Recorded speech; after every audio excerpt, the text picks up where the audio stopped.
Good morning my dear student. आज हम लोग फ्लूइड मैकेनिक्स में लेक्चर सीरीज 24 को डिस्कस करेंगे। जैसा कि माय डियर लास्ट लेक्चर में हम लोगों ने जो चैप्टर डिस्कस किया था वो हमारा था बॉयंसी एंड फ्लोटेशन।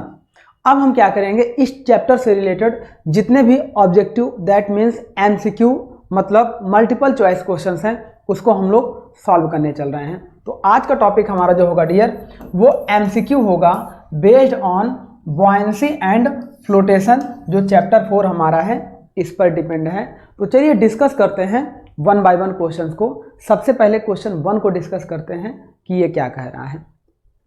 तो देखिए डियर, जो क्वेश्चन 1 है ये कह रहा है the resultant of all normal pressure act. कह रहा है the resultant of all normal pressure act. तो रिजल्टेंट प्रेशर जो हमारा होगा डियर, ऐसे देखिए, सपोज करिए कि कोई लिक्विड हमारा है। अब इस लिक्विड में कोई बॉडी हमारा इस तरीके से डिप कर गया है। अब सपोज करो जब डिप कर गया है तो इस बॉडी का सेंटर ऑफ ग्रेविटी हमारा कहाँ होगा डियर, CG यहाँ पर होगा।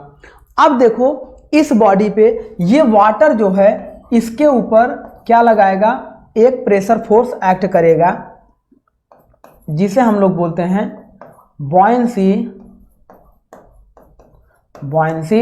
Force according to Archimedes principle. जितना ये बॉडी अपने वॉल्यूम ऑफ लिक्विड को डिस्प्लेस करेगा उस लिक्विड का वॉल्यूम उतना फोर्स ऊपर की ओर अपवर्ड एक्ट करेगा।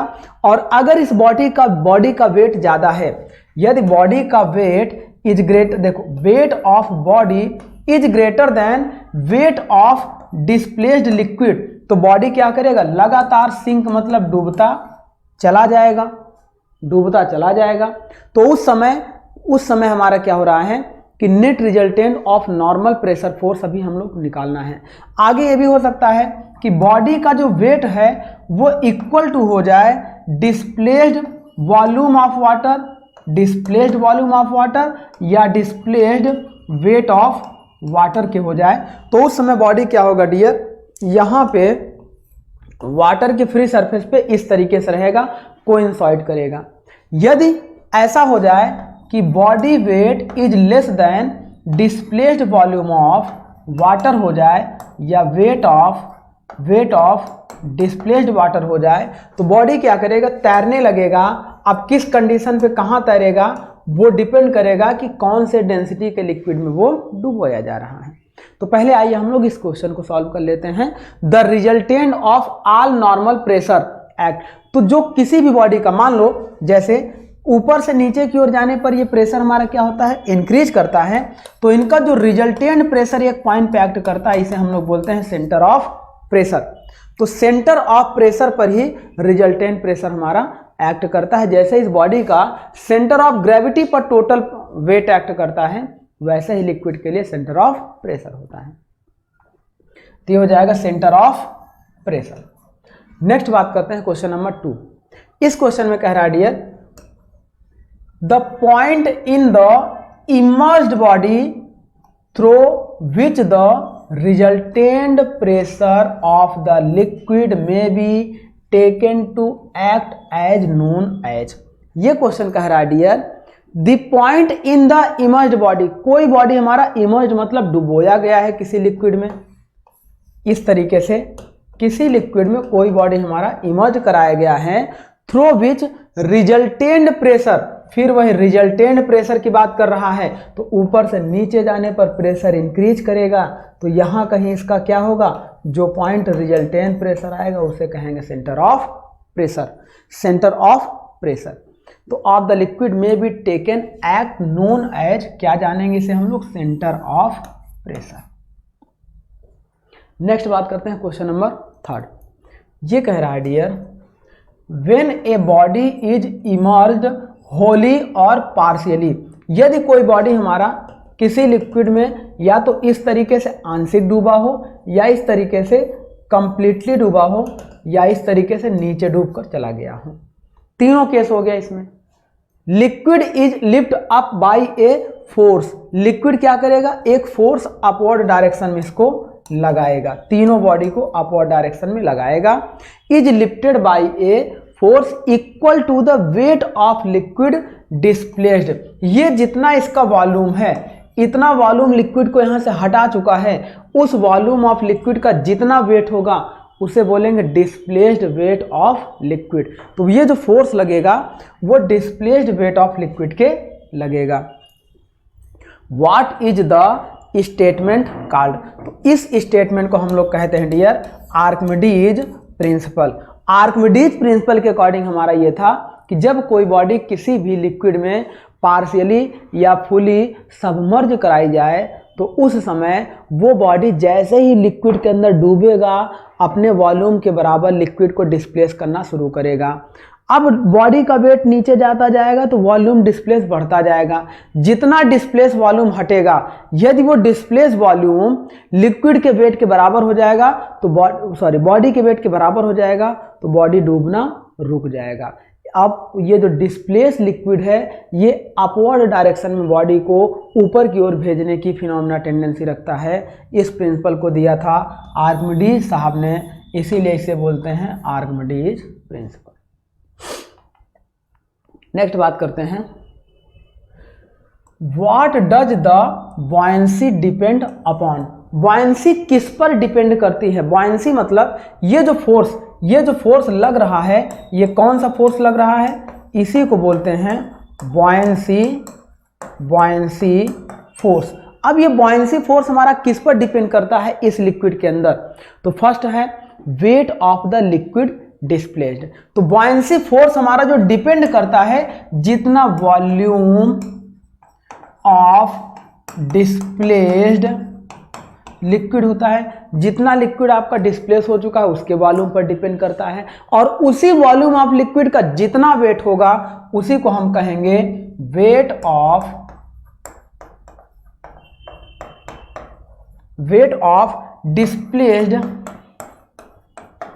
Displaced liquid. तो इस तरीके से ये हमारा हो जाएगा, किस पे डिपेंड करेगा? बॉयंसी फोर्स या तो volume of displaced liquid by the body या weight of displaced liquid by the body, जो बॉडी डुबोई जा रही है। तो ये आंसर हो जाएगा weight of the liquid displaced. Displace मतलब हटाया जाता है। आगे बात करते हैं, नेक्स्ट क्वेश्चन कह रहा है find the buoyant force acting on an aluminium cube which is suspended and immersed in a jar filled with water when it is given that one side is 5 centimeter। Question ये कह रहा था dear कि मान लो कि एक aluminium का cube है। क्यूब का मतलब ये हो गया कि जो लेंथ होगी वो विड्थ होगी वही हाइट होगी, सब बराबर होंगे। L is equal to B is equal to H होगा, और एक साइड के वॉल की हाइट कितना दे दिया? 5 सेंटीमीटर। तो इसका मतलब सभी की हाइट हो जाएगी 5 सेंटीमीटर, और मीटर में कन्वर्ट कर लेंगे तो 0.05 मीटर हो जाएगी। एक एल्यूमिनियम का क्यूब था, अब ये किसी लिक्विड में डुबो दिया गया है। इमर्ज मतलब डुबो दिया गया है। देन इस ये लिक्विड इस पे क्या कर रहा है? बॉयंसी फोर्स लगा रहा है ऊपर की ओर। तो कितना बॉयंसी फोर्स लगाएगा इस बॉडी के ऊपर, उसी को निकालना है।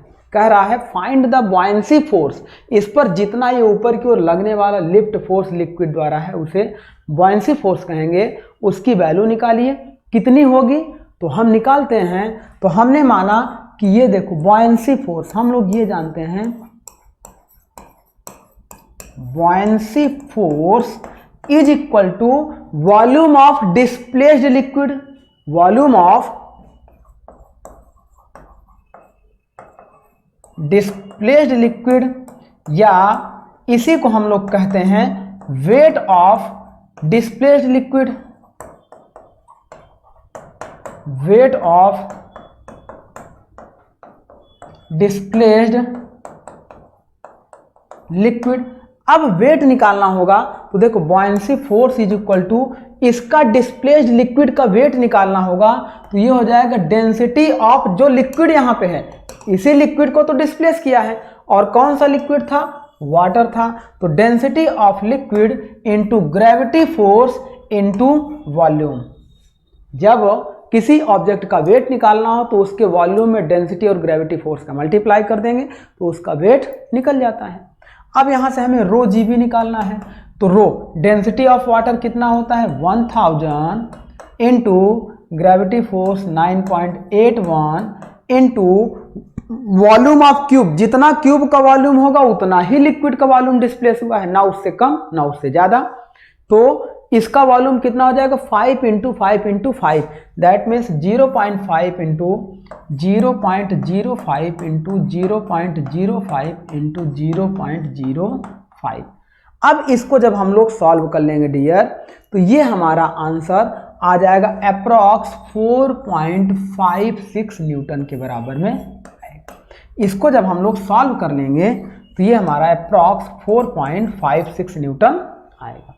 तो इस तरीके से हमारा आंसर, सॉरी 4.56 न्यूटन नहीं आएगा, ये आएगा 1.25 न्यूटन के, 1.25 न्यूटन के अप्रॉक्स आएगा, ये नहीं आएगा, है ना, ये रॉन्ग आंसर है। बस आप इसको कैलकुलेट कर लेंगे, जो आंसर आएगा वही हमारा आंसर हो जाएगा, उसको मैच करा देंगे। चलिए आगे बात करते हैं क्वेश्चन नंबर 6। इस क्वेश्चन में कह रहा है dear buoyancy force is, buoyancy force क्या है, बॉयंसी फोर्स इज, तो बॉयंसी फोर्स क्या है, उत्प्लावन बल क्या है, जब किसी बॉडी को ऊपर की ओर लिफ्ट किया जाएगा बॉडी भी नीचे अपना फोर्स लगाएगा, बॉयंसी फोर्स भी ऊपर की ओर लिफ्ट करेगा, तो बॉडी जितना लगाएगा बॉयंसी फोर्स जितना लगाएगा, इन्हीं का जो रिजल्टेंट फोर्स होता है उसी को बॉयंसी फोर्स कहते हैं। तो हम ये कह सकते हैं कि net resultant force which is act upward direction, net resultant force which is act upward direction, तो ये हमारा क्या हो जाता है resultant up to thrust and gravity force, ये हमारा हो गया। तो ग्रेविटी और थ्रस्ट फोर्स की बात कर दिया। Next resultant force on body due to fluid surrounding, तो जो फ्लूइड के सराउंडिंग में कोई बॉडी हमारी डूबी हुई है उसका रिजल्टेंट फोर्स कह दिया। नेक्स्ट कह रहा है resultant of static wait of the body and dynamic thrust force, ये भी गलत कह रहा है। नेक्स्ट कह रहा है equal to the volume of liquid displaced by the body, तो ये हमारा क्या हो जाएगा buoyancy force is equal to the volume of displaced liquid by the body, इस बॉडी के माध्यम से जितना वॉल्यूम ऑफ लिक्विड डिस्प्लेस किया जाएगा उसी वॉल्यूम ऑफ लिक्विड को हम बोलते हैं बॉयंसी फोर्स। और अगर रिजल्टेंट के टर्म में बात करेंगे डियर, तो रिजल्टेंट के टर्म में क्या होगा, मान लो इस लिक्विड का वेट W है इज इक्वल टू mg होता है, तो एक फोर्स ये लगाएगा नीचे की ओर डाउनवर्ड में लगाएगा। अब ये जो हमारा ऊपर की ओर लग रहा है बॉयंसी फोर्स, तो बॉयंसी फोर्स आपका हो जाएगा, बॉयंसी फोर्स हो जाएगा net resultant force, net resultant force acting upward direction of the body, acting upward direction, तो नेट रिजल्टेंट फोर्स जो अपवर्ड डायरेक्शन में एक्ट करेगा। यहां तो कह रहा है fluid surrounding, thrust and gravity, gravity मतलब नीचे की ओर, फिर कह रहा थ्रस्ट एंड डायनेमिक, तो ये सब गलत कह रहे हैं। तो अगर रिजल्टेंट के टर्म में हमारा पूछा जाएगा तो इस तरीके से इसका आंसर होगा।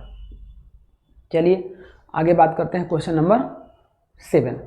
ये क्वेश्चन कह रहा है the resultant force on A floating body will act, एक फ्लोटिंग बॉडी तैर रहा है मतलब फ्लोट कर रहा है, उस पर कह रहा है resultant force on A floating body will act, कहाँ पे रिजल्टेंट फोर्स एक्ट करेगा। तो ऐसे देखिए ये कोई बॉडी है, अब ये तैर रहा है, कितनी भी पोजीशन पे डूबा हुआ है उससे मतलब नहीं है, बस ये तैर रहा है, इसका मतलब बॉडी का कुछ सरफेस ऊपर है कुछ सरफेस डूबा हुआ है। अब इस पे नेट रिजल्टेंट फोर्स की बात कर रहा है, कहाँ पे एक्ट करेगा। फर्स्ट कह रहा है vertically upward through centre of buoyancy. अब देखो अगर बॉडी में ये बॉयंसी फोर्स ग्रेटर हो जाए किसके, बॉडी के वेट से, तो ये बॉडी को ऊपर की ओर धकेलता रहेगा और बॉडी तैरती रहेगी। तो यही तो कंडीशन हमारी होती है बॉयंसी फोर्स की। और इस समय ये इतने वॉल्यूम ऑफ लिक्विड को डिस्प्लेस किया हुआ है, इतने वॉल्यूम ऑफ लिक्विड को डिस्प्लेस किया हुआ है, तो इसका जो सेंट्रॉइड मिलेगा, इसका सेंट्रॉइड मतलब यहाँ पर इसका जो सेंट्रॉइड मिलेगा, इस सेंट्रॉइड को हम लोग बोलते हैं बॉयंसी पॉइंट। इस बॉयंसी पॉइंट पर नेट रिजल्टेंट फोर्स हमारा क्या होगा, एक्ट करेगा। और चूंकि बॉडी तैर रहा है मतलब बॉयंसी फोर्स ज़्यादा है, तो ये क्या होगा, अपवर्ड डायरेक्शन में लगेगा। तो इसका मतलब हमारा आंसर हो जाएगा vertically upward through the centre of buoyancy, centre of buoyancy पर अपवर्ड डायरेक्शन में लगेगा। ये कह रहा है वर्टिकली डाउनवर्ड, तो डाउनवर्ड नहीं लगेगा, ऑप्शन यही करेक्ट है। फिर vertically upward through the Meta centre, तो मेटा सेंटर के अबाउट नहीं लगेगा। मेटा सेंटर के अबाउट कोई बॉडी ऑसिलेट करता है, ऑसिलेट करता है, वहां नहीं, उसके अबाउट थ्रस्ट फोर्स नहीं लगेगा। वर्टिकली डाउनवर्ड, डाउनवर्ड भी नहीं लगेगा। तो इसका आंसर हो जाएगा ए। चलिए नेक्स्ट बात करते हैं, क्वेश्चन नंबर 8। इसमें कह रहा है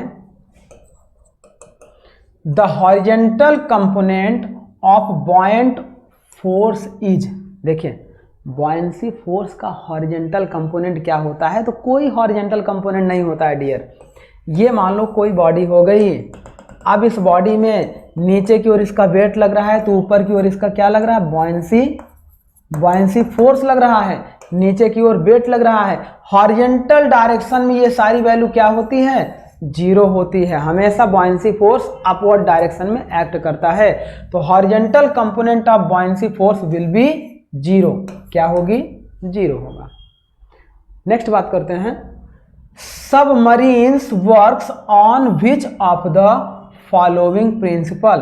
तो जितनी भी सबमरीन हमारी तैरती हैं वो क्यों तैरती हैं, क्योंकि जब सबमरीन का ऐसा वॉल्यूम बनाया जाता है कि उसके वेट से ज़्यादा और ज़्यादा वॉल्यूम को घेरे, तो जब वो नीचे उतरता है तो थोड़ा सा डूबता है, तो उस समय क्या हो जाता है, वो ज़्यादा वॉल्यूम ऑफ वाटर को डिस्प्लेस कर देता है, तो वहाँ से बॉयंसी फोर्स उसे ऊपर की ओर बैलेंस कर लेता है। यदि उसके वॉल्यूम को और कम कर दिया जाए तो नीचे पानी में डूब जाएगा और ऐसी गहराई पे जाएगा जहाँ से बॉयंसी फोर्स और बॉडी का वेट इक्विवेलेंट हो जाएगा, तो उसी पॉइंट पे हमारा क्या होगा, सबमरीन समुद्रों में चलता है।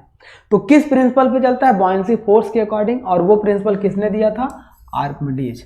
तो according to Archimedes principle submarines हमारी क्या होती हैं, क्या करती हैं, समुद्रों में फ्लोट करती हैं या चलती हैं, ट्रांसपोर्ट करती हैं। चलिए नेक्स्ट क्वेश्चन देखते हैं। A ship is seen to enter sea. एक शिप हमने देखा जो क्या कर रही है, सी फ्रॉम ए रिवर, एक रिवर से समुद्र में एक शिप क्या कर रही है, इंटर कर रही है। It's depth of submarine will, submarine का डेप्थ क्या होगा, तो देखिए डियर क्या होगा, आइए चेक करते हैं। मान लो ये था सी और ये था रिवर। पहले ये सबमरीन रिवर पे चल रही थी, तो अब रिवर में इतने वाटर को डिस्प्लेस कर रखा था, इतने वाटर को डिस्प्लेस कर रखा था। अब हम ये जानते हैं कि density of sea is greater than density of water, और रिवर में वाटर होगा और समुद्र में समुद्री जल होगा। समुद्री जल यानी सी वाटर की डेंसिटी ज़्यादा होती है। अब अगर सी वाटर की डेंसिटी ज़्यादा होगी तो ये जब ये सबमरीन इधर आएगी तो ये थोड़ा ही वाटर डिस्प्लेस करेगी और उसी थोड़े वाटर का टोटल वेट इस सबमरीन के टोटल वेट के बराबर हो जाएगा। वहीं पे सबमरीन तैरना शुरू कर लेगी। मतलब हम ये जानते हैं डियर कि इफ डेंसिटी विल इंक्रीज, यदि किसी लिक्विड की डेंसिटी इंक्रीज करती है तो उसका वेट ज़्यादा होगा, और वेट ज़्यादा होगा तो थोड़ा ही वॉल्यूम अगर डिस्प्लेस करेंगे तो ज़्यादा वेट डिस्प्लेस हो गया, तो उसी ज़्यादा वेट की वजह से बॉयंसी फोर्स उसे लिफ्ट करेगा और बॉडी फ्लोट करता चला जाएगा। तो इसका मतलब जैसे ही सबमरीन नदी से सी वाटर में आएगी तो उसकी गहराई क्या हो जाएगी, उसकी डेप्थ क्या हो जाएगी, कम हो जाएगी, वह ऊपर ही तैरना शुरू करेगी। और यही रीज़न है कि समुद्र में हम लोगों को तैरना आसान होता है, क्योंकि हम थोड़ा सा ही अपने बॉडी के बराबर वेट हटाते हैं तो आसानी से तैरते रहते हैं। क्यों, क्योंकि हम अपने बॉडी की वजह से जितना वॉल्यूम वाटर डिस्प्लेस करते हैं तो बॉयंसी फोर्स हमें ज़्यादा मिलता है। और कुछ ऐसी जगहें होती हैं जहाँ पे अर्थ में बहुत सारी गैसेस निकल रही होती हैं, जैसे बरमूडा ट्रायंगल वगैरह है। तो वहाँ पे क्या है कि समुद्र के अंदर ऐसी गैसेस निकलती हैं जो उसकी डेंसिटी को बहुत कम कर देती हैं, जिस वजह से वहाँ बॉयंसी फोर्स मिलता ही नहीं है। तो कोई भी उस एरिया के अंदर अगर कोई भी सी जाती है तो विदाउट बॉयंसी की वजह से वो नीचे डूबती चली जाती है और वहाँ पर वो लापता हो जाती हैं। और भी कई सारे रीजन हैं इसके। चलिए, तो ये हो गया हमारा, मतलब ये क्या है, a ship is seen enters sea from river. River से जब सी में जाएगी तो its depth submarine will, depth क्या हो जाएगी इसकी, डिक्रीज कर जाएगी। डेप्थ इसकी क्या हो जाएगी, देखो a ship is seen enters sea, है ना, फ्रॉम ए रिवर, रिवर से, है ना, सी में इंटर करेगी। तो वो हमारी, अगर यही सी से रिवर में जाती, सी से रिवर में जाती तो उस समय इसकी डेप्थ क्या हो जाती, इसकी डेप्थ क्या हो जाती, इंक्रीज कर जाती है। चलिए, या ऐसे इस क्वेश्चन को हम लोग देखें कि कोई सबमरीन है, मान लो सबमरीन हमारा इस तरीके से डूबा हुआ था। ऐसे देखो, मान लो कि ये लिक्विड है, ये सबमरीन है, डूबा हुआ था, इतनी गहराई में चल रहा था। तो इसका मतलब कुछ वाटर ऑफ लिक्विड को डिस्प्लेस किया था। अब जब समुद्र में जाएगा तो ये कम वाटर को डिस्प्लेस करेगा और उसी वजह से बॉयंसी फोर्स इसको क्या कर देगा, ऊपर कर देगा। तो इसकी गहराई क्या हो जाएगी, ये जो गहराई थी, अब दोबारा जब ये जाएगा सी वाटर में तो सी वाटर में ये यहाँ पे आ जाएगा, तो ये जो गहराई है क्या हो जाएगी, डिक्रीज कर जाएगी। तो इसका मतलब ये हो जाएगा आंसर डिक्रीज। नेक्स्ट बात करते हैं अगले क्वेश्चन की ओर। The two important forces for a floating body are, किसी फ्लोटिंग बॉडी के लिए दो इंपॉर्टेंट फोर्स कौन कौन से हैं। तो जब कोई बॉडी हमारी फ्लोट कर रही है, कोई बॉडी हमारी फ्लोट कर रही है, तो मेन कंपोनेंट आपका होता है बॉयंसी फोर्स, बॉयंसी फोर्स। और बॉडी के वेट के कारण जो W = लगता है, तो उसका ग्रेविटी फोर्स भी इंपॉर्टेंट होता है। That means gravity and buoyancy force दोनों आपके क्या होते हैं, ये इंपॉर्टेंट कंपोनेंट होते हैं किसी बॉडी को फ्लोट में रहने के लिए या डूबने के लिए। तो इसका आंसर क्या हो जाएगा, buoyancy and gravity force. Answer इसका ए हो जाएगा। नेक्स्ट बात करते हैं क्वेश्चन नंबर 12। ये कह रहा है a balloon lifting in air flow the, एक बलून एयर में लिफ्ट करके उड़ रहा है। तो अब ये क्या हो रहा है, उड़ रहा है, तो किस प्रिंसिपल पे उड़ रहा है, ये भी आर्किमिडीज प्रिंसिपल पे उड़ रहा है। कैसे, एयर हमारी एक प्रकार की क्या है, air is a type of fluid, एक फ्लूइड है। मान लो ये बलून हो गया, अब यहाँ पे क्या हो गया, इतना वॉल्यूम ऑफ एयर ये डिस्प्लेस कर चुका है बलून। अब ये जो वॉल्यूम ऑफ डिस्प्लेस्ड एयर है, डिस्प्लेस्ड एयर है, इसकी वैल्यू ज्यादा हो जाए, वॉल्यूम तो बराबर है, volume is equal to volume of balloon हो जाएगा, ऑफ बलून हो जाएगा। लेकिन अगर वेट ऑफ डिस्प्लेस्ड एयर की बात करेंगे, ऐसे देखो, wait of displaced air by the balloon, तो जितना अगर इसका वेट ज्यादा होगा बलून से, तो वो बलून क्या होगा, ऊपर की ओर जाना शुरू करेगा, है ना। तो weight of the displaced balloon is greater then हो जाएगा, तो बलून आपका क्या हो जाएगा, अपवर्ड डायरेक्शन में ऊपर की ओर शिफ्ट कर जाएगा। तो इस तरीके से कोई भी बलून जब तैर रहा है तो उस पर जो नीचे की ओर से ये जो एयर आपको क्या हो रही है, बॉयंसी फोर्स इस पर एक्ट कर रही है ताकि वो ऊपर की ओर जाए, तो वो रीजन होता है आर्किमिडीज प्रिंसिपल की कारण। तो इसका आंसर हो जाएगा आर्किमिडीज प्रिंसिपल। चलिए आगे बात करते हैं क्वेश्चन नंबर 13। ये क्वेश्चन कह रहा है, dear if the force of buoyancy is less than the weight of the liquid displace the body. अब देखो क्वेश्चन क्या कर रहा है, मान लो ये बॉडी था, इस बॉडी का वेट W था, इसने जितना वॉल्यूम हटाया, देखो ये हो गया वॉल्यूम डिस्प्लेस्ड लिक्विड हो गया। अब यदि हम करेंगे तो ये volume of body is equal to volume of displaced liquid के होता है। लेकिन अगर वेट ऑफ बॉडी की बात करें, ये ज़्यादा हो जाए वेट ऑफ डिस्प्लेस्ड लिक्विड के, तो मतलब बॉयंसी फोर्स यही तो लग रहा है, तो weight of liquid is greater then buoyancy force के, तो ये बॉडी लगातार डूबती चली जाएगी। ये बॉडी क्या होगी, सिंक डाउन कॉन्टिन्यूसली। तो बॉडी आपकी क्या हो जाएगी, विल फ्लोट, नहीं तैरेगी, विल सिंक डाउन, बॉडी क्या हो जाएगी, नीचे की ओर डूबती चली जाएगी। चलिए आगे बात करते हैं क्वेश्चन नंबर 14। इसमें क्या कह रहा है, force of buoyancy of a floating body equal to, एक तैरती हुई बॉडी है, मान लो ये हो गई आपकी सरफेस, एक बॉडी इस तरीके से तैर रही है, यहाँ नीचे की तरफ से क्या लगेगा, बॉयंसी फोर्स लगेगा और ये बॉडी का टोटल वेट डाउनवर्ड डायरेक्शन में एक्ट करेगा। अब ये कह रहा है कि force of buoyancy of a floating body equals to, इस फ्लोटिंग बॉडी का जो बॉयंसी फोर्स होगा ये किसके इक्वल होगा, तो जितना अमाउंट ऑफ ये वाटर डिस्प्लेस करेगा, ये जितना ये अमाउंट ऑफ वाटर डिस्प्लेस करेगा इसके वेट के बराबर होगा। तो buoyancy force is equal to displaced water, weight of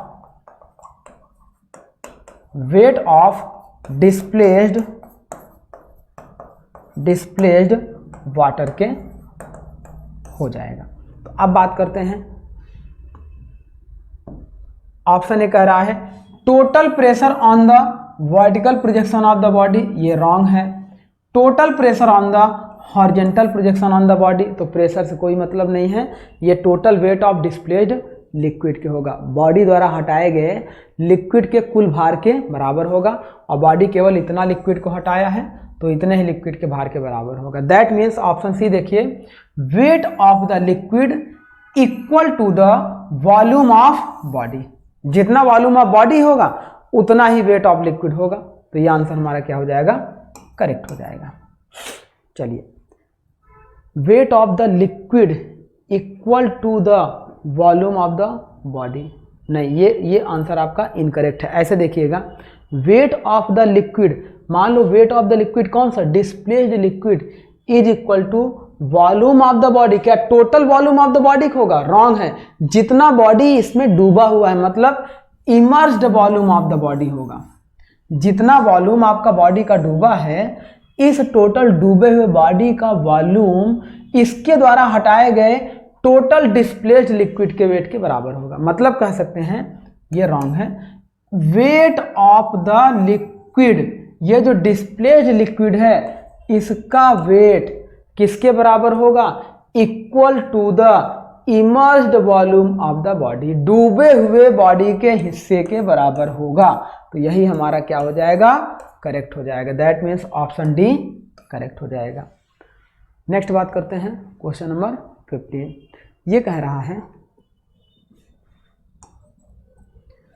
A piece of wood having weight 5 kg, एक लकड़ी थी जिसका वेट कितना था, ये कितना था, 5 kg।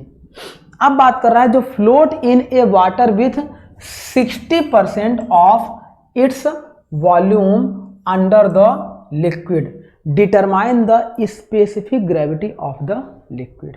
देखिए क्वेश्चन आपका क्या कह रहा है कि एक बॉडी है, एक लकड़ी है जो हमारी क्या कर रही है, फ्लोट कर रही है।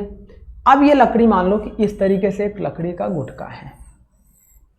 अब इस लकड़ी का गुटका है, इसका वॉल्यूम हमारा क्या था, V था, वॉल्यूम V था, और इसका 60% वॉल्यूम, 60% का मतलब 0.6 वॉल्यूम क्या है, इस वाटर में क्या है, डिप हुआ है, मतलब डूबा हुआ है। A piece of wooden having 5 kg float in water with 60% of volume under the liquid, इस बॉडी का 60% वॉल्यूम क्या है, लिक्विड के अंदर डिप है। Then determine the specific gravity of the wood, determine the specific gravity of the wood, लकड़ी की specific gravity हम निकाल ले क्या होगा।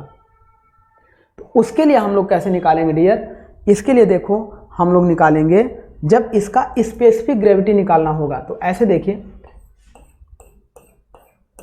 स्पेसिफिक ग्रेविटी बराबर क्या होता है, specific gravity is equal to होता है density of any body upon density of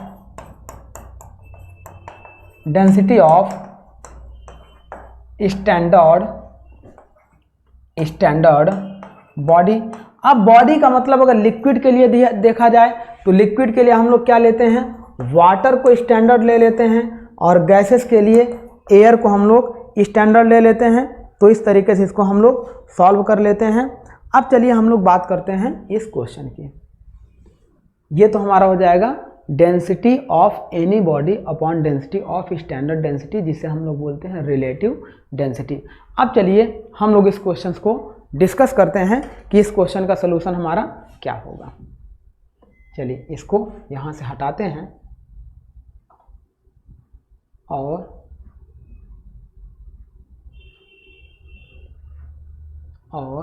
इसको हम लोग सॉल्व करते हैं।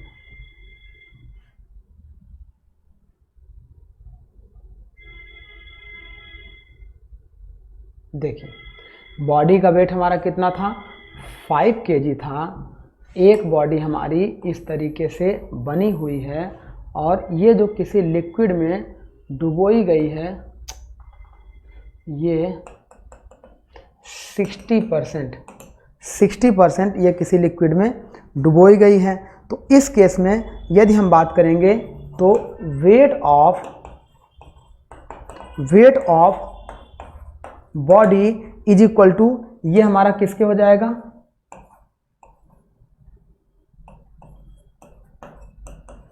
बॉयंसी फोर्स के हो जाएगा। क्योंकि जब बॉडी तैर रहा है तो इस बॉडी का टोटल वेट हमारा बॉडी के ऊपर लगे हुए बॉयंसी फोर्स के बराबर हो जाएगा। और बॉडी का टोटल वेट अगर हम निकालना चाहेंगे तो ये हो जाएगा volume of the body, density of the body and gravity force is equal to, यदि हम बात करेंगे बॉयंसी फोर्स की, तो बॉयंसी फोर्स क्या होगा, ये जितना वॉल्यूम डिस्प्लेस कर चुका है लिक्विड, तो ये हो जाएगा volume of the displaced liquid बराबर बॉयंसी फोर्स के हो जाएगा। जितना वॉल्यूम डिस्प्लेस कर चुका होगा वो उसके बॉयंसी फोर्स के बराबर होगा। दैट मीन्स ये इसका वॉल्यूम अगर हम लोग निकालना चाहेंगे तो ये मतलब टोटल बॉयंसी फोर्स निकालना चाहेंगे तो इसकी density rho into gravity force G into volume कितना डूबा हुआ है, इसका वॉल्यूम जो 60% है, दैट मीन्स 0.6 V। तो 0.6 V हो जाएगा। ग्रेविटी फोर्स से ग्रेविटी फोर्स कैंसिल आउट हो जाएगा। ये डेंसिटी ऑफ बॉडी है और ये डेंसिटी ऑफ लिक्विड है। तो हम देख रहे हैं density, relative density is equal to density of body upon density of liquid is equal to हो जाएगा 0.6 V अपॉन ये भी इधर चला जाएगा, तो ये इससे कैंसिल आउट हो जाएगा। तो ये हमारा आंसर क्या हो जाएगा, density of body upon density of liquid, इसी को कहते हैं relative density is equal to कितना आ गया 0.6। तो इसका आंसर हमारा कितना आ जाएगा डियर 0.6। तो इस तरीके से ये इसको हम सॉल्व कर लेंगे। चलिए नेक्स्ट क्वेश्चन देखते हैं।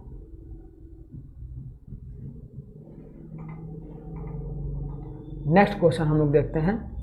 इस क्वेश्चन में कह रहा है an odd shaped body weighing 7.5 kg and occupying 0.01 metre cube volume. एक ऑड शेप मतलब कोई भी शेप का बॉडी था इस तरीके से। अब ये क्या हो रहा है कि इस तरीके से किसी लिक्विड में हो सकता है डूबा हो, इसका जो वॉल्यूम है 0.01 मीटर क्यूब है। Volume of body 0.01 metre cube है और वेट ऑफ द बॉडी कितना है 7.5। W is equal to 7.5 kg है। It will be completely submerged in a fluid. यह कंप्लीटली किसी फ्लूइड में क्या हो गया है, डूबा हुआ है। कंप्लीटली किस में डूबा हुआ है, किसी फ्लूइड में डूबा हुआ है, then in a fluid specific gravity हमारी क्या होगी। तो चलिए निकाल लेते हैं। अब स्पेसिफिक ग्रेविटी निकालने के लिए हम लोग ये जानते हैं कि ये बॉडी जितना डूबेगा, मतलब weight of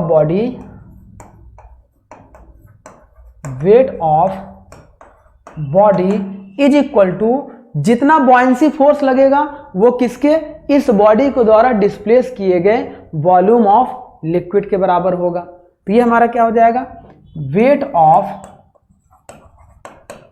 displaced volume of liquid, इस तरीके से हो जाएगा। तो अब वेट ऑफ बॉडी जब हम निकालेंगे तो ये हो जाएगा density of body into gravity force into volume of body is equal to, ये हमारा हो जाएगा weight of the displaced volume. तो वेट आपका क्या हो जाएगा, रो का मतलब डेंसिटी ऑफ जो भी लिक्विड होगा, density of liquid into gravity force into volume of the liquid. तो ये हमारा कितना हो जाएगा, volume of the liquid, that means volume V हो जाएगा। अब यहाँ से हम लोग ये देख रहे हैं डियर कि जब वेट ऑफ द लिक्विड मतलब डेंसिटी आपकी कितनी है नहीं पता है, तो हम निकाल लें density of the body upon density of the liquid. इसी को हम लोग बोलते हैं स्टैंडर्ड डेंसिटी, या इसी को रिलेटिव डेंसिटी हम लोग बोलते हैं, रिलेटिव डेंसिटी या स्पेसिफिक ग्रेविटी। तो अब ये इधर आ गया है तो ये टर्म इधर चला जाएगा, दैट मीन्स जी वॉल्यूम कितना दिया था 0.01 मीटर क्यूब, इतना ही डिस्प्लेस करेगा। तो ये हमारा हो जाएगा 0.01 into gravity force upon 0.01 into gravity force. तो ये कैंसिल आउट होकर कितना हो जाएगा, 1 हो जाएगा। तो इस तरीके से इसका आंसर हमारा कितना हो जाएगा, 1 आ जाएगा। या इसको हम लोग ऐसे कर सकते हैं, अगर इसको हम अनदर मेथड से करना चाहें तो इसको हम लोग ऐसे भी कर सकते हैं। Buoyancy force is equal to, देखो buoyancy force is equal to जितना इसका हमारा क्या हो जाएगा, इसका जो हमारा हो जाएगा density of body into gravity force into volume is equal to किसके होगा। देखो अगर हमें निकालना है ये हमारा हो जाएगा m इंटू जी के भी तो होता है, total weight of body is equal to mass into gravity force के भी तो होता है, और मास कितना दिया है 0.75 kg दिया है, 0.75 kg दिया है। तो यहाँ से हम लोग क्या निकाल लेंगे, इस तरीके से यहाँ से हम लोग निकाल लेंगे। तो ये हमारा हो जाएगा density into gravity force into volume कितना दिया है 0.01 इज इक्वल टू, हम लोग मास कितना दिया है इसका 7.5 इंटू 9.81। तो जी से जी कैंसिल आउट हो जाएगा। तो density is equal to density of body is equal to ये हमारा हो जाएगा 7.5। अब 7.5 आ गया तो हम इससे चाहें तो इसका स्पेसिफिक ग्रेविटी निकाल लें, तो स्पेसिफिक ग्रेविटी भी निकल सकता है। तो मतलब एक मेथड ये है, एक मेथड इस तरीके से हम इसको सॉल्व कर सकते हैं। नेक्स्ट चलिए बात करते हैं क्वेश्चन नंबर 17। इस क्वेश्चन में ये कह रहा है a metal piece having density exactly equal to the density of fluid. तो जो हमारा डेंसिटी ऑफ मेटल है डेंसिटी ऑफ फ्लूइड के बराबर है। Of fluid is placed in the liquid, वो मेटल क्या है किसी लिक्विड में प्लेस किया जा रहा है जिसकी डेंसिटी फ्लूइड की डेंसिटी के बराबर है। द मेटल पीस विल, तो मेटल पीस क्या करेगा, अब मान लो कि जब डेंसिटी बराबर है तो ये मेटल पीस क्या करेगा, जितना वॉल्यूम हटाएगा ये इस तरीके से फ्लोट करेगा, लेकिन मेटल की अपर सरफेस आपकी क्या हो जाएगी, कोइंसाइड कर जाएगी इस लिक्विड की फ्री सरफेस से। बॉडी तैरेगा तो, लेकिन क्या होगा कि बॉडी देखो sink will be the bottom में नहीं चली जाएगी, क्योंकि जितना डिस्प्लेस कर देगा फिर यहाँ से बॉयंसी फोर्स आपका क्या हो जाएगा, इस टोटल लिक्विड बॉडी के वेट के बराबर हो जाएगा। तो बॉडी तैरेगी लेकिन पूरी तरीके से डूब कर तैरेगी, ये कह रहा है float on the surface, surface पे तैरेगी। क्या इसकी सरफेस पे बॉडी इस तरीके से तैरेगी? ऐसा नहीं तैरेगी। नेक्स्ट कह रहा है will be partially emerged, partially भी इमर्ज नहीं होगी। ये क्या हो जाएगा? Will be Holi emerged, body क्या होगा? पूरा डूब जाएगा और उसकी फ्री सरफेस लिक्विड की फ्री सरफेस के साथ क्या करेगी? कोइंसाइड करके इस तरीके से तैरेगी। तो ये हमारा हो जाएगा। अब बात करते हैं क्वेश्चन, इसका मतलब आंसर हो जाएगा डी। नेक्स्ट बात करते हैं क्वेश्चन नंबर 18। ये क्वेश्चन कह रहा है dear the centre of gravity of the volume of the liquid displaced is called. देखिए the centre of the gravity of the volume of the liquid displaced is called. तो इसी को हम लोग बोलते हैं centre of buoyancy, centre of buoyancy जिसे हम लोग बोलते हैं CB, है ना।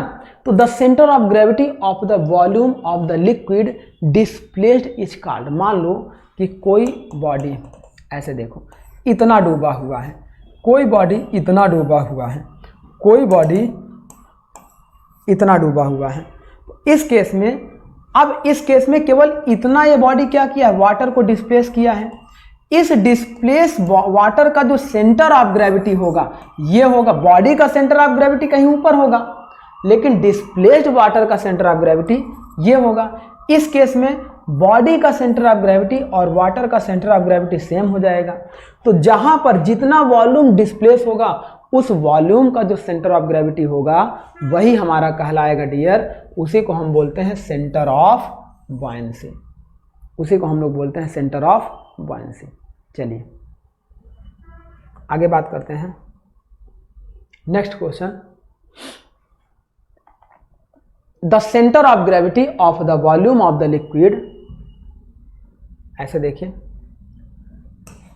The centre of gravity of the volume of liquid displaced by an immersed body is called. देखिए the centre of gravity of the volume of liquid displaced by an immersed body is called. तो ये I think वही question है।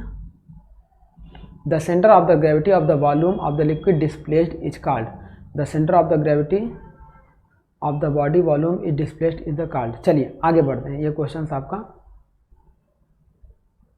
ऐसे देखिए the centre of the gravity of the volume of the liquid displaced by an immersed body is called. तो कोई body किसी liquid में डुबोई जाती है। तो यहाँ देखिए क्या रहा था, the centre of gravity of the volume of the liquid displaced liquid, जो डिस्प्लेस्ड लिक्विड होगा उस डिस्प्लेस्ड लिक्विड का जो वॉल्यूम होगा उसको निकालना था। यहाँ पे क्या है, वॉल्यूम ऑफ इमर्ज्ड बॉडी, जब कोई बॉडी कर डुबोई गई है तो उसके लिए सेंटर ऑफ बॉयंसी ये होगा, है ना। तो ये हमारा हो जाएगा सेंटर ऑफ बॉयंसी। नेक्स्ट बात करते हैं क्वेश्चन नंबर 20। ये क्वेश्चन कह रहा है what is the centre of buoyancy. Centre of buoyancy क्या है? तो सेंटर ऑफ बॉयंसी हमारा क्या है डियर, वो डिस्प्लेस्ड लिक्विड का सेंट्रॉइड होता है। जितना भी इस क्वेश्चन पे जो हम लोगों ने सॉल्व किया, मान लो कि ये बॉडी इतना डुबोई गई है तो इतना वॉल्यूम ही डिस्प्लेस हुआ है, इस वॉल्यूम का जो सेंट्रॉइड आएगा वही सेंट्रॉइड हमारा कहलाता है सेंटर ऑफ बॉयंसी। इसी को हम लोग बोलते हैं centre of buoyancy. That means centroid of displaced volume होता है। ये क्वेश्चन भी उसी तरीके से था जो हमारा सेंटर ऑफ बॉयंसी कहला रहा था, सेम ये क्वेश्चन भी हमारा उसी तरीके से था। और इस पे भी देखिए what is the centre of buoyancy.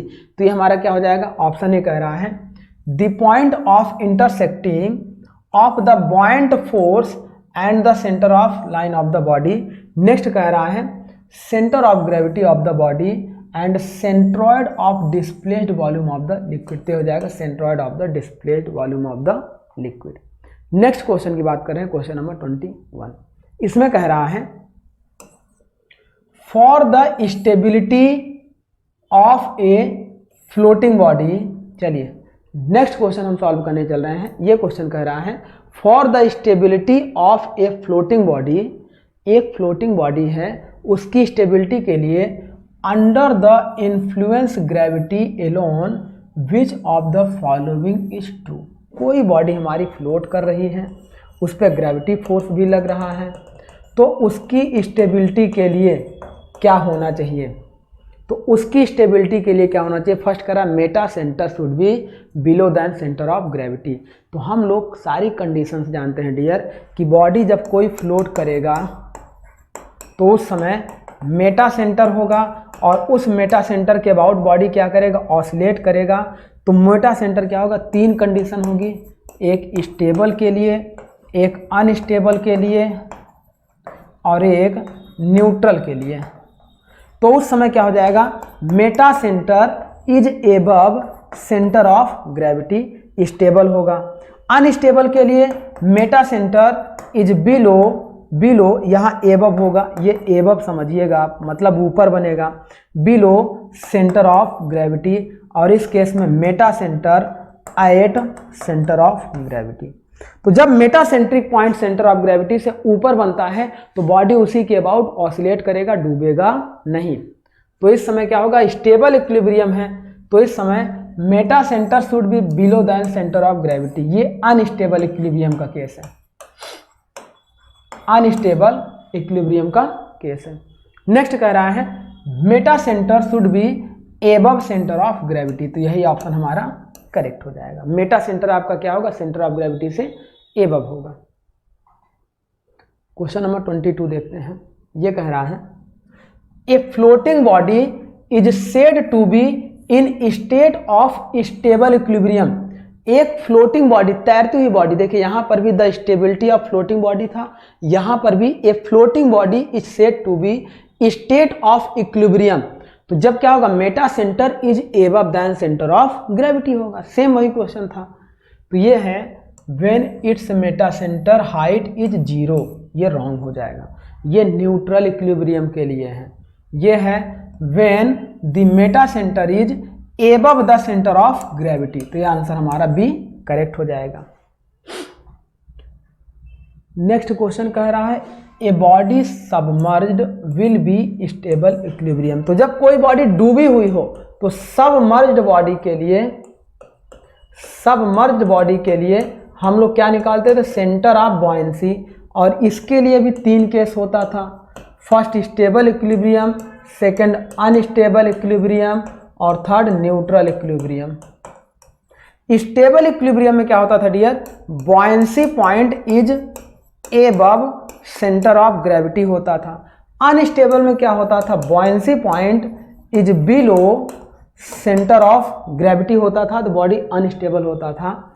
और न्यूट्रल में buoyancy point equal to centre of gravity होता था। तो इस तरीके से ये हमारा ऑप्शन होते थे। अब इसमें कह रहा है कि डूबी हुई बॉडी के लिए a submerged body will be in stable equilibrium. यदि कोई बॉडी हमारा स्टेबल इक्विलिब्रियम में है then the centre of buoyancy B is below the centre of gravity. ये रॉन्ग है।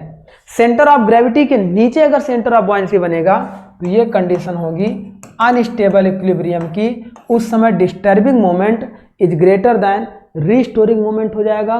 बॉडी को जरा सा डिस्टर्ब करोगे, बॉडी डूबती चली जाएगी। Centre of buoyancy is coincide with, ये भी नहीं होगा क्योंकि ये न्यूट्रल कंडीशन की है। इस समय आपका disturbing moment is always equal to restoring moment होगा। बॉडी को जितना तिरछा कर दोगे उसी पोजीशन पे टिकी रहेगी, ना रिस्टोर करेगा ना डूबेगा। नेक्स्ट है the centre of buoyancy B is above meta centre. तो मेटा सेंटर से कोई रिलेशन नहीं है, यहाँ पे होगा the centre of buoyancy B is above centre of gravity. तो सेंटर ऑफ बॉयंसी क्या होगा? सेंटर ऑफ ग्रेविटी से एबव होगा, तब बॉडी हमारी क्या होगी? स्टेबल इक्विलिब्रियम में होगी। चलिए क्वेश्चन नंबर 24 करते हैं। ये क्वेश्चन कह रहा है for a submerged body if the centre of buoyancy coincide with the centre of gravity.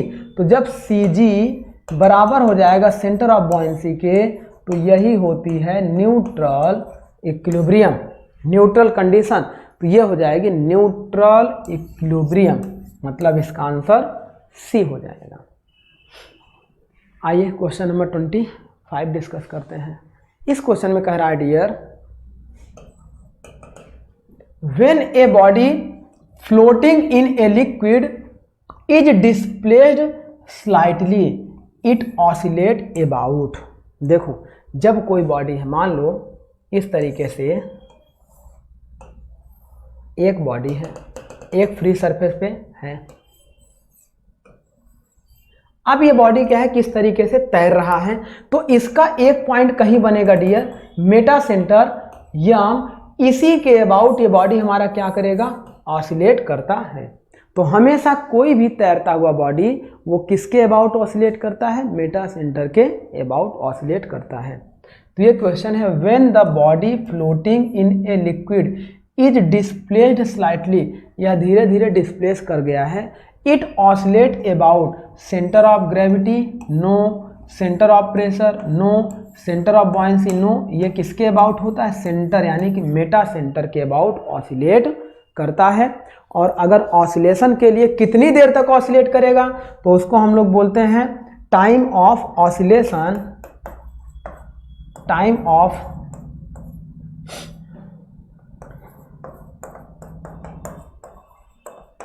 Oscillation, that means T is equal to 2 pi under root K square upon G into G M. G M is the distance of meta centre, G is the gravity force and K is the radius of gyration या gyration. इसका answer हो गया था D. Next बात करते हैं question number 26।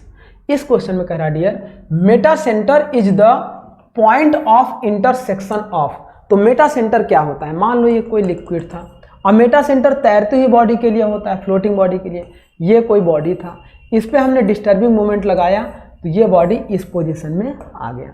अब तैरती हुई बॉडी के लिए हमारा क्या होता है डियर, सेंटर ऑफ ग्रेविटी और सेंटर ऑफ बॉयंसी क्या होता है, सेंटर ऑफ ग्रेविटी तो यही रहेगा और सेंटर ऑफ बॉयंसी मान लो ये हो गया। तो अब ये बॉयंसी पॉइंट क्या होगा, ऊपर की ओर जाएंगे, एक नॉर्मल ड्रॉ करेंगे सेंटर ऑफ बॉयंसी से, तो ये इस लाइन को जहाँ पे काटेगा वहाँ पे बनता है मेटासेंट्रिक पॉइंट। तो ये मेटासेंट्रिक पॉइंट जो होता है सेंटर ऑफ बॉयंसी से क्या होता है, नॉर्मल वर्टिकल डायरेक्शन में ड्रॉ किया जाता है। दैट मीन्स ऑप्शन ए है, vertical upward force through the centre of gravity of the body and centre of line of the body. ऐसा नहीं होगा, सेंटर ऑफ बॉयंसी से जाएगा तो ये होगा buoyant force and centre line of the body. तो बॉयंट फोर्स से जाएगी और बॉडी के सेंटर लाइन से जाएगी, जहां पे इंटरसेक्ट करेगा वहीं पे हमारा क्या बनेगा, मेटासेंट्रिक पॉइंट बनेगा। यदि ये ऊपर बनेगा तो बॉडी को रीस्टोर कर देगा, दोबारा डूबने नहीं देगा, और अगर सेंटर ऑफ ग्रेविटी के नीचे बनेगा तो बॉडी को डुबो देगा। तो इस तरीके से इसका आंसर हो जाएगा बी। चलिए आगे बात करते हैं क्वेश्चन नंबर 27। इस क्वेश्चन में कह रहा है डियर,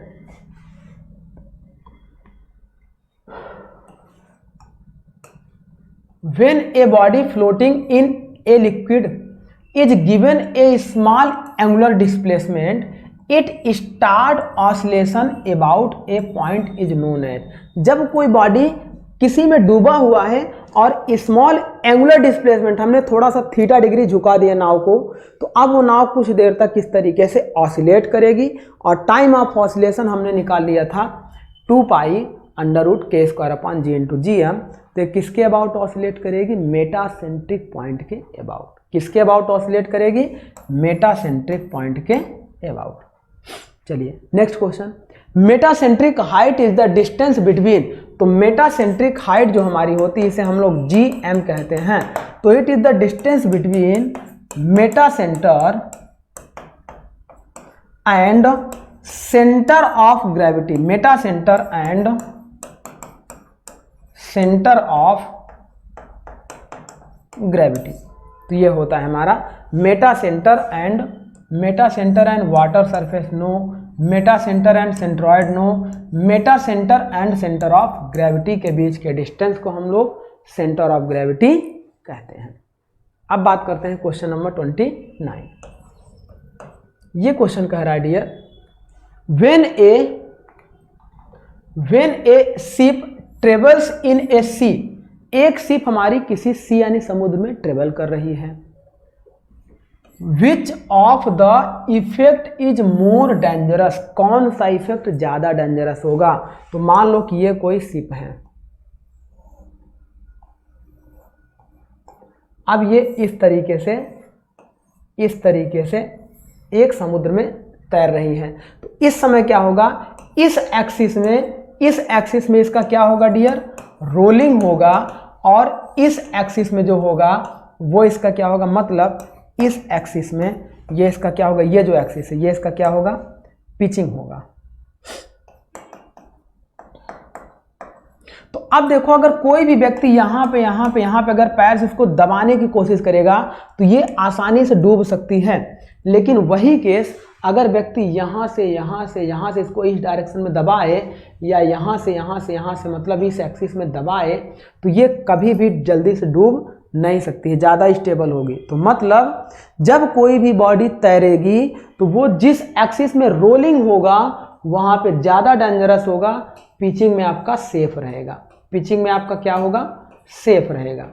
तो rolling is more dangerous in than pitching. तो अब कोई शिप आपका क्या है, समुद्र में ट्रेवल कर रहा है, तो which effect of the more dangerous, तो rolling effect of the more dangerous. Next बात करते हैं क्वेश्चन नंबर 30। ये कह रहा है the metacentric height of a ship is 0.6 metre. तो metacentric height that means GM is equal to 0.6 metre दे दिया है। The radius of gyration is 4 metre. तो रेडियस ऑफ गायरेशन मतलब K is equal to 4 metre दे दिया है। What would be the time of rolling of the ship, time of rolling that means ये पूछ रहा है टाइम ऑफ ऑसिलेशन,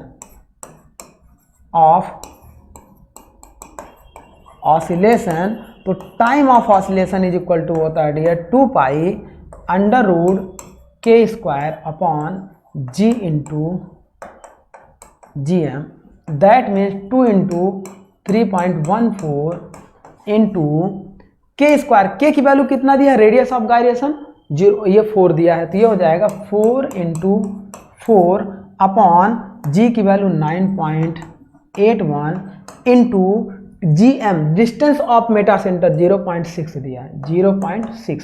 अब इसको जब हम लोग सॉल्व करेंगे डियर, तो ये टाइम ऑफ ऑसिलेशन आएगा लगभग 10.4 सेकेंड। इसको जब आप सॉल्व करेंगे तो इसका आंसर आएगा लगभग 10.4 सेकेंड। ये हमारा हो जाएगा टाइम ऑफ ऑसिलेशन। चलिए नेक्स्ट बात करते हैं।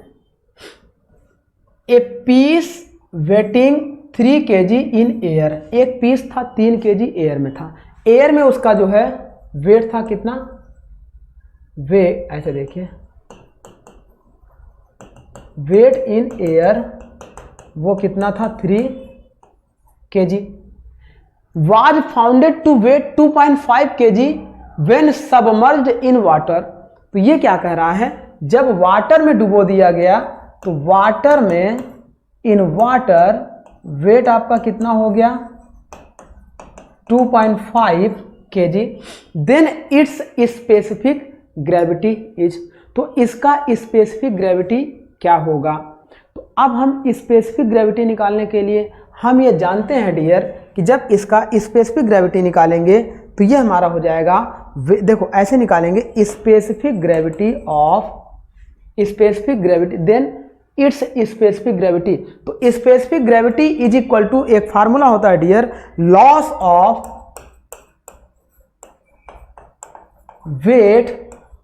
ऑफ वेट इन, देखिए अच्छा ऐसे समझिए, जब एक पीस है 3 kg का एयर में है और 2.5 kg का किस में हो गया है, सबमर्ज करा के वाटर में, तो इट्स स्पेसिफिक ग्रेविटी, तो हम ये जानते हैं कि यदि किसी भी ऑब्जेक्ट का, देखो डेंसिटी ऐसे, वेट इज इक्वल टू, ये होता है density into gravity force into volume के होता है। अब हम ये जानते हैं कि जब ये किसी उसमें डुबो दिया गया है तो ये बराबर में हो जाएगा, उसका वेट रहेगा density into gravity force into इसके डिस्प्लेड वॉल्यूम के हो जाएगा। तो अब इसका जो ये डिस्प्लेस करेगा देखो वाटर में डिस्प्लेस होने के बाद इसका लॉस कितना हो जाएगा, loss of weight in water कितना हो जाएगा 3 माइनस 2.5 दैट मीन 0.5 हो जाएगा। तो 0.5 kg 0.5 kg आपका किस में हो जाएगा, ये wait of loss in water हो जाएगा। अब इस हिसाब से हम इसका वाटर का तो हम देखो जब कोई बॉडी सबमर्ज्ड इन वाटर में डुबोया गया तो उसका स्पेसिफिक वेट स्पेसिफिक ग्रेविटी निकालना है। तो इसका मतलब ये हमारा हो जाएगा, पहले ऐसे निकालेंगे weight of water, weight of displaced water.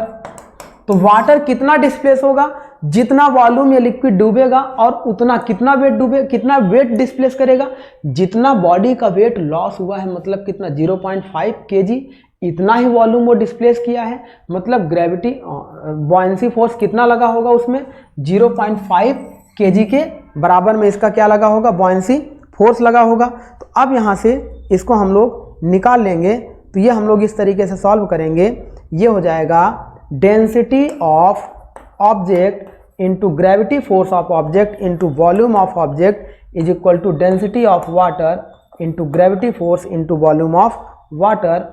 Then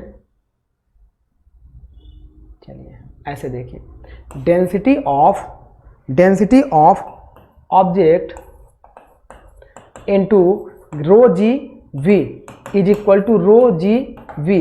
तो density of object into gravity force of object into volume of object is equal to ये हो जाएगा density of water gravity force of water into volume of water. अब density of object is equal to कितना दिया था, ये हमारा दिया था 3 kg, और वाटर का जब हम लोग निकालेंगे तो ये हमारा हो जाएगा density of object, gravity force से ग्रेविटी फोर्स कैंसिल आउट हो जाएगा, density of object upon density of water. तो ये हम निकालेंगे तो ये हो जाएगा 3/0.5 इज इक्वल टू, ये इसको हम सॉल्व करेंगे तो ये हो जाएगा लगभग 6। इसका मतलब ये हमारा कैसे आएगा कि जब कोई बॉडी डिस्प्लेस किया जाएगा तो उस बॉडी का टोटल वेट, देखो total weight of body is equal to displaced weight of liquid के हो जाएगा, डिस्प्लेस्ड वेट ऑफ लिक्विड को हो जाएगा। अब टोटल वेट ऑफ बॉडी किसका होगा, density of body into gravity force of body into volume of body हो जाएगा।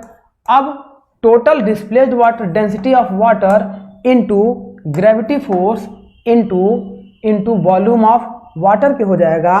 तो अब यहाँ से हम लोग देख रहे थे ये जो वॉल्यूम डिस्प्लेस हो रहा है इसकी वैल्यू कितनी है 0.5 है, और इसकी वैल्यू कितनी है, ये है 3 kg है। अब यहाँ से हम लोग density of body upon density of water is equal to निकालेंगे तो जी से जी कैंसिल आउट हो गया। यहाँ से ये हमारा आएगा टोटल 3 अपॉन, इसको अपोजिट करेंगे तो 3/0.5 इज इक्वल टू ये आएगा, नहीं ये हो जाएगा, इसकी वैल्यू आपकी रहेगी 3 kg और यहाँ पे हो जाएगा 0.5, देन 3/0.5 सॉल्व करेंगे तो ये आएगा 6। तो इसकी वैल्यू अप्रॉक्स 6, तो इसमें 1 minute. A piece of 3 kg in air founded to weigh 2.5 kg when submerged in a water its specific gravity। तो पहले तो हम ये जान लें कि स्पेसिफिक ग्रेविटी क्या होता है। Specific gravity is equal to ये होता है density of body upon density of water, ये होता है। अब हम ये जानते हैं डियर कि जब कोई बॉडी हमारा डुबोया जाएगा तो वो हो जाएगा हमारा total weight of body is equal to total weight of displaced liquid. अब टोटल वेट ऑफ बॉडी हमारा हो जाएगा density of body into gravity force of body into volume of body is equal to total weight of displaced liquid हो जाएगा density of liquid into gravity force into volume हो जाएगा। अब चूंकि हम ये जानते हैं डियर, देखो ग्रेविटी से ग्रेविटी कैंसिल आउट होगा। जब कोई इस v वॉल्यूम का बॉडी डिप करा जाएगा तो इसका वॉल्यूम हटाए गए डिस्प्लेस्ड लिक्विड के वॉल्यूम के बराबर होगा। तो हम यहाँ से ये कह सकते हैं v body is equal to v displaced. तो इस केस में ये हमारा क्या हो जाएगा, इससे ये कैंसिल आउट हो जाएगा। देन हमारा हो जाएगा इस तरीके से, ये हमारा हो जाएगा density of the body is equal to density of the water के हो जाएगा। और डेंसिटी ऑफ, देखो density of body, density of इस तरीके से रो इंटू रो, ये हो जाएगा density of body into gravity force into V is equal to total कितना दिया था 3 kg। और ऐसे देखिए weight is equal to density of body into gravity force into volume is equal to कितना दिया था 3 kg। And density of water into gravity force into volume is equal to कितना आ गया 0.5। क्यों 0.5 आएगा, क्योंकि वाटर में जाएगा तो 3 - 2.5 यानी कि 3 - 2.5 दैट मीन्स 0.5। ये 0.5 वेट हो गया है डिस्प्लेस्ड वाटर का। तो ये हमारा ऐसे हो जाएगा। अच्छा, यहाँ से अगर हम लोग इसको इक्वेशन 1 मान लें, इक्वेशन 2 मान लें, तो अब हम क्या करें, डिवाइड बाय इक्वेशन 1 और 2 ऐसा हम लोग इसको कर लें तो हमारा आंसर मिल जाएगा। वो थोड़ा सा रॉन्ग मेथड हो गया। जब हम लोग क्या करें, ऐसे देखो 1 को 2 से डिवाइड कर लें इस तरीके से, इसको भी हम लोग हटा दें, ये भी मेथड हमारा रॉन्ग है। Density of body into gravity force into volume is equal to density of water gravity force into volume. Density of body gravity force into इसकी वैल्यू दिया था 3 kg और density of water gravity force into volume आ गया था 0.5 kg। 1 और 2 को हम डिवाइड कर दें, सिंपल सा डिवाइड कर दें, तो ये हमारा G से G, V से V दोनों सेम था। तो density of body upon density of water is equal to ये हो जाएगा 3/0.6। अब 3/0.6 को सॉल्व करेंगे तो आंसर आएगा 6। इसका मतलब इसका आंसर हो जाएगा 6। तो इसका आंसर हो जाएगा डी। इस तरीके से इसको हम सॉल्व कर लेंगे। चलिए नेक्स्ट क्वेश्चन 32, इसको देख लेते हैं। ये क्वेश्चन कह रहा है एन ऑब्जेक्ट वेट 60 ग्राम। एक ऑब्जेक्ट हमारा कितने ग्राम का है, 60 ग्राम इन एयर, मतलब एयर में इसका वेट कितना है 60 ग्राम है। और 50 ग्राम इन वाटर, वाटर में कितना है, वाटर में इसका वेट है 50 gram. And 40 gram in oil, और ऑयल में कितना है, ऑयल में 40 ग्राम है। Then the specific gravity of oil. तो ऑयल की स्पेसिफिक ग्रेविटी अगर हमें निकालना हो, specific gravity of oil, then हम क्या कर सकते हैं, weight of loss of the body in oil. Oil में आने पर एयर में जितनी बॉडी थी, जब ऑयल में डुबोएंगे तो कुछ वेट लॉस होगा, अपॉन में वेट लॉस इन लिक्विड या वाटर कर देंगे। तो ये हम कह सकते हैं weight loss in oil upon weight loss in water.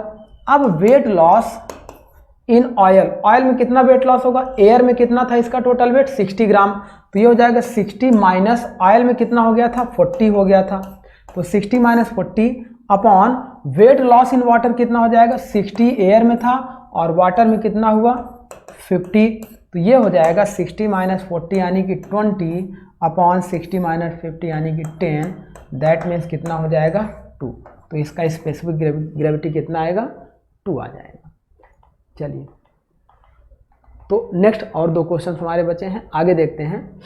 A block of ice floating over water in a vessel slowly melt, then the water level in the vessel will. जब देखो कोई बर्फ किसी वेसल में तैर रही है तो बर्फ पिघलेगी तो उसका वॉल्यूम ऑफ वाटर उसी में रह जाएगा। तो ये क्या होगा कि जब एक ब्लॉक ऑफ आइस किसी फ्लोट कर रहा है वाटर में, तो अगर वो बर्फ हमारी स्लोली मेल्ट होगी तो इसमें क्या हो जाएगा, विल बी रिमेन्स कांस्टेंट आपका होता है। यदि माइक्रो लेवल पे जाके देखेंगे तो बर्फ का वॉल्यूम थोड़ा सा ज़्यादा होता है। माइक्रो लेवल का मतलब हम ये समझते हैं, मान लो ऐसे देखो आप, ये आपका कोई हो गया कंटेनर, इसमें एक बर्फ आपकी इस तरीके से तैर रही थी। अब इसका वॉल्यूम क्या होगा, हाई होगा। माइक्रो लेवल पे देखेंगे किससे हाई होगा, जितना वॉल्यूम ये क्या होगा, मेल्ट करेगा। हम ये जानते हैं density of water at 4 degree centigrade क्या होता है, मोर होता है। और 4 के बिलो बर्फ का डेंसिटी क्या होगा, कम होगा, तो वॉल्यूम आपका क्या होगा, ज़्यादा होगा। अब ज़्यादा होगा तो थोड़े से स्पेस को घेरेगा, लेकिन नॉर्मल कंडीशन में हम ये मान लेते हैं कि बर्फ़ अगर पिघलेगी तो वो अपने लिक्विड में ही मिल जाएगी और उसका वॉल्यूम कांस्टेंट रहेगा। तो वॉल्यूम आपका क्या होगा, कांस्टेंट रहेगा। लेकिन माइक्रो लेवल में अगर देखें तो बर्फ़ ज़्यादा वॉल्यूम को घेरती है और जब वो पिघलेगी तो वहाँ का वॉल्यूम क्या होगा, कम होगा। मतलब वॉल्यूम तब क्या हो जाएगा, रिमेन्स फॉलिंग हो जाएगा। चलिए आगे बात करते हैं क्वेश्चन नंबर 34 या जो लास्ट क्वेश्चन हमारा है। ये क्वेश्चन कह रहा है डियर, ए टॉय बोट, एक खिलौने वाली बोट है, लोडेड विथ मेटेलिक बाल्स, एक खिलौने वाली बोट है, मेटेलिक बाल्स से लोडेड है ना, इस तरीके से है। अब ये कह रहा है is made to float in a water tube, एक हमारी क्या है, is made to float in a water tube, एक वाटर ट्यूब हमारी है इस तरीके से। इसमें क्या है कि वाटर इस तरीके से फ्लो हुआ है और ये इसमें तैर रही है, ठीक है।